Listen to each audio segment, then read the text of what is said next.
जय हिंद मेरे प्यारे दोस्तों। नेक्स्ट टाइम पर आपका स्वागत है। देखिए, उत्तराखंड लोक सेवा आयोग हरिद्वार, जिसका पिन कोड है 249404, ठीक है, 249404। ये काफ़ी इंपॉर्टेंट हो जाता है कभी जानने के लिए। इसका हेडक्वार्टर उत्तराखंड लोक सेवा आयोग, जिसको बोला जाता है public service commission, Uttarakhand public service commission, इसका हेडक्वार्टर हरिद्वार के अंतर्गत पे। Uttarakhand subordinated service selection commission, UK SSSC base, जिसको कहा जाता है SSC बेस। तो आप समझ जाएंगे कि उसका हेडक्वार्टर कहाँ पर स्थित है, देहरादून पे, ठीक है। वो बेसिक सा इन्फॉर्मेशन है। लेकिन ये जो है कि डाटा एंट्री ऑपरेटर के लिए 2023 के लिए रिक्रूटमेंट अपडेट कर दिया गया है 13 जनवरी 2023 को, ठीक है। इसके द्वारा उत्तराखंड लोक सेवा आयोग के द्वारा पूरा इन्फॉर्मेशन हम इस वीडियो के अंतर्गत पे जानेंगे, जो भी आपके फॉर्म भरने के लिए इंपॉर्टेंट हो जाता है। इससे पहले हम आगे बढ़े, यदि आपके द्वारा हमारे चैनल नेक्स्ट एम को सब्सक्राइब नहीं किया तो सब्सक्राइब कीजिएगा तथा बेल आइकन को प्रेस कीजिए, ताकि जो भी कंटेंट, जो भी इन्फॉर्मेशन हमारे द्वारा आप लोग के लिए प्रोवाइड किया जाता है तो उसका नोटिफिकेशन आपके पास टाइम पर उपलब्ध हो जाए।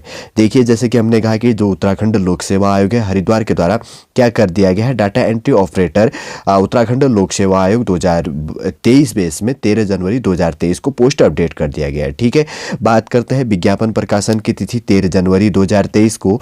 ऑनलाइन आवेदन किए जाने की जो लास्ट डेट है वो है 2 फरवरी 2023 को, ठीक है। रात के लगभग 12 बजे के आसपास कर सकते हैं। और इसके अंतर्गत पे आप परीक्षा जो है फीस पेमेंट कर सकते हैं, net banking, debit, credit etcetera UPI द्वारा भी आप जमा कर सकते हैं। तो 2 फरवरी 2023 तक, 2 फरवरी तक कर सकते हैं, ठीक है। अब देखते हैं आगे इंपॉर्टेंट क्या चीज़ है आपके फॉर्म भरने के लिए, उसी चीज़ को हम यहाँ पर जानने की कोशिश करेंगे। देखिए, जब आगे आ जाता है तो वैसा बेसिक सा इन्फॉर्मेशन है। यदि आपको अप्लाई करनी है तो आप क्या कर सकते हैं, देखिए ये www.worldwide होता है, ठीक है, इसका फुल फॉर्म। और PSC हो गया, पब्लिक सर्विस कमीशन, यूके का उत्तराखंड हो गया .gov.in पर जाकर, शॉर्ट में है www.psa.uk.gov.in पर जाकर, ठीक है। अब बता दिया फॉर्म कैसे आपको अप्लाई करनी है, कि साइट क्या है, इस चीज़ों का बहुत सारे स्टूडेंटों को ये चीज़ कन्फ्यूजन होता है, तो भी हम क्या करते जाएंगे, यहाँ पर क्लियर करते हुए जाएंगे, ठीक है। टोटल वैकेंसी की बात करें तो कुल 5 पोस्टें हैं अनुसूचित। देखिए, वर्टिकल रिजर्वेशन बेस के अंतर्गत पे, वर्टिकल को बोला जाता है ऊर्ध्वाधर श्रेणीवार, ठीक है, रिजर्वेशन।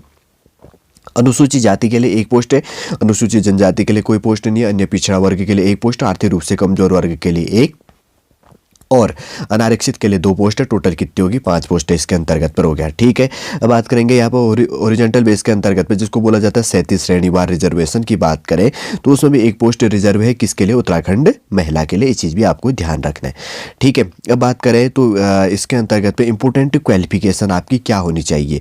देखिए, विज्ञान के साथ में मैट्रिक परीक्षा उत्तीर्ण तथा भारत सरकार के जो भी है NCTVT द्वारा मान्यता प्राप्त डाटा एंट्री ऑपरेशन में व्यावसायिक प्रमाण पत्र या स्नातक उपाधि के साथ किसी मान्यता प्राप्त संस्थान संगठन से अथवा राष्ट्रीय ख्याति प्राप्त संस्थान संगठन जिसका राष्ट्रीय स्वरूप हो से कंप्यूटर एप्लीकेशन का कम से कम 1 वर्ष का क्या होना चाहिए, सर्टिफिकेट, डिप्लोमा आपके पास में होनी चाहिए। आप मैट्रिक पास होने चाहिए और NCTVT बेस से आपके पास में मान्यता प्राप्त। अगर आप उस टाइम पे क्या कर रहे हैं कि अगर स्नातक की उपाधि ले रहे हैं, उसके साथ में अगर कोई कंप्यूटर आप ले लेते हैं सर्टिफिकेट 1 साल के बेस का, तो आपके लिए एलिजिबल है। अब बात करेंगे कंप्यूटर पर हिंदी जो टाइपिंग है वो क्या करनी है, 8000 वर्ड पर आवर्स, प्रति आवर्स 1 घंटे के अंतर्गत पर आपको 8000 वर्ड टाइपिंग करनी है। इस चीज़ का भी आपको ध्यान रखना है। और इंग्लिश टाइपिंग की बात करें तो 1 घंटे के अंतर्गत पे लगभग 9000 वर्ड क्या करनी होंगी, टाइपिंग करनी होगी। इस चीज़ का आपको ध्यान में रखना है। अधिमानी अर्हता की बात करें तो आपको वरीयता दी जाएगी यदि आपने प्रादेशिक सेना में 2 वर्ष का जॉब किया है, आपके पास में NCC का B प्रमाण पत्र है।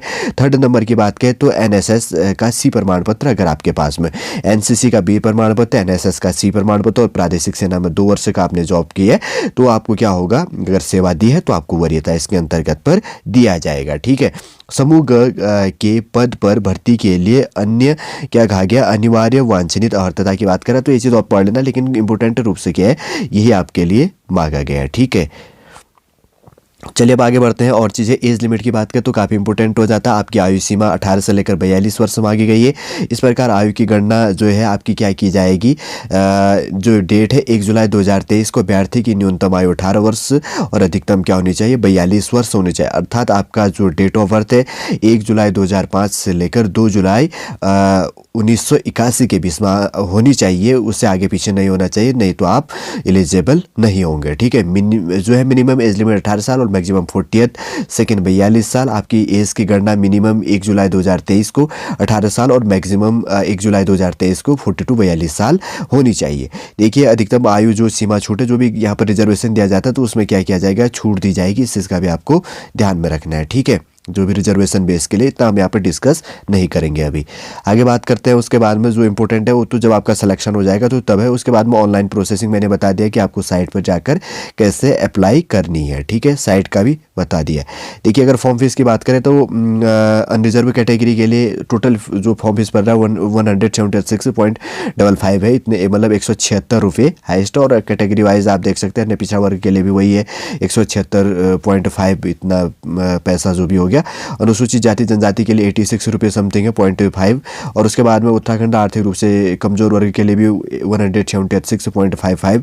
और उसके बाद में शारीरिक दिव्यांग के लिए 26। और उत्तराखंड राज्य के अनाथों के लिए कोई फॉर्म फीस इसके अंतर्गत पे नहीं करनी है, ठीक है। और उसके बाद की बात करें तो और क्या चीज़ें इसके अंतर्गत पर आपके लिए निकल आता है इंपॉर्टेंट, तो हमने टॉपिकों को बात कर दी फॉर्म भरने के लिए कि इंपॉर्टेंट क्वालिफिकेशन क्या है, एज लिमिट क्या है और कब से कब आप क्या कर सकते हैं इसके अंतर्गत पर अप्लाई कर सकते हैं। आगे शायद इसका आप सिलेबस होगा थोड़ा सा एक बार सॉल्टी रूप से हम यहाँ पर जान लेंगे। जैसे बात करें तो डाटा एंट्री ऑपरेटर के लिए जो समूह ग के अंतर्गत पे रिक्रूटमेंट है तो 200 प्रश्न होंगे इसके अंतर्गत पे बहुविकल्पी बेस में। तो भाग क में 60 प्रश्न होंगे, भाग ख में 90 प्रश्न होंगे तथा भाग ग में 50 क्वेश्चन होंगे, ठीक है। मतलब बात करें तो ABC 3 पार्टों में बांटा गया है। पार्ट ए पे 60 क्वेश्चन और उसके बाद में पार्ट बी में 90 क्वेश्चन और पार्ट सी में 50 क्वेश्चन होंगे। प्रत्येक प्रश्न समान अंकों के होंगे। प्रश्न पत्र 200 अंकों का तथा 3 घंटे की समयावधि होगी, ठीक है।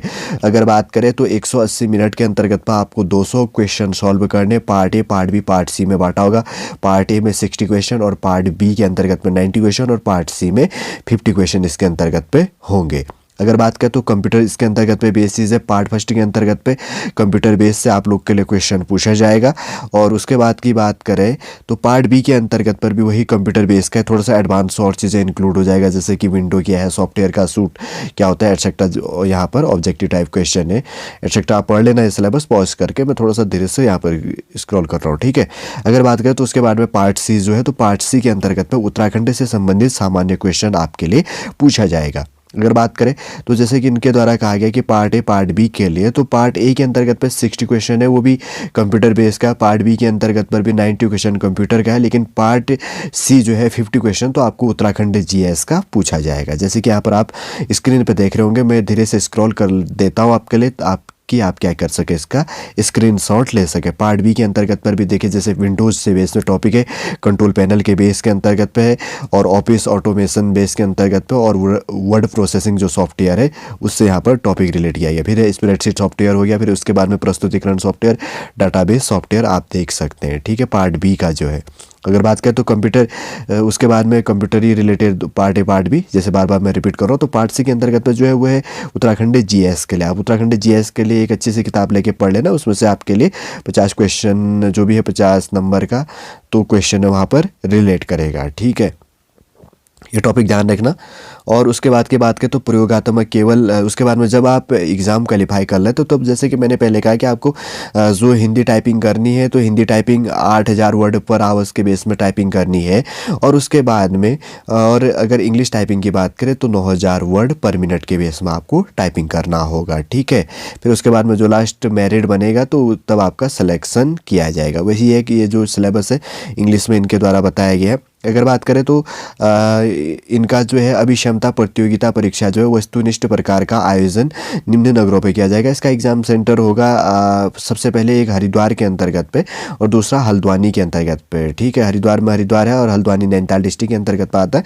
तो इसका हरिद्वार का जो कोड है 1 हो गया और हल्द्वानी का 2 हो गया, ठीक है। वस्तुनिष्ठ प्रकार का objective type question offline base में आपका क्या होगा इसके अंतर्गत पर एग्जाम होगा। और बात कही गई है कि इसके अंतर्गत पे उत्तराखंड लोक सेवा आयोग परीक्षा परिणाम निर्माण प्रक्रिया नियमावली 2022 द्वारा निर्धारित निम्नलिखित न्यूनतम अर्थकारी अंक प्राप्त करना अनिवार्य होगा। अनारक्षित कैटेगरी के लिए 45, अन्य पिछड़ा वर्ग के लिए 40, आर्थिक रूप से कमजोर वर्ग के लिए 40 और अनुसूचित जाति के लिए 35%। मतलब ये हो गया कि आपको क्या करनी है, जितने का भी 200 नंबर का पेपर होगा तो उसका जो एवरेज आपका 35 45% होगा कैटेगरी वाइज, मतलब अनुसूचित जाति के लिए। तो जो यहाँ पर 45, 40 और 35% दिया, तो उसके अगर नीचे आपका परसेंटेज आ जाता है तो आपको नहीं लिया जाएगा। उसका फिर बाद में अलग से, या जब होगा तो नए टाइम पे जब भी एग्ज़ाम कराया जाएगा या कोई और प्रोसेसिंग उसके अंतर्गत पे स्टार्ट करी जाएगी। ठीक है, वैसे क्या किया जाएगा, अगर कैटेगरी वाइज उस कैटेगरी का अगर मानो ये मान लीजिए कि अनारक्षित के लिए वैकेंसी जारी है, अगर वहाँ पर कट ऑफ क्या होता है कि स्टूडेंट का 45 से नीचे परसेंट आ जाता है, कोई स्टूडेंट नहीं मिलते, तो वहाँ पर से उनका सिलेक्शन नहीं किया जाएगा, नहीं लिया जाएगा।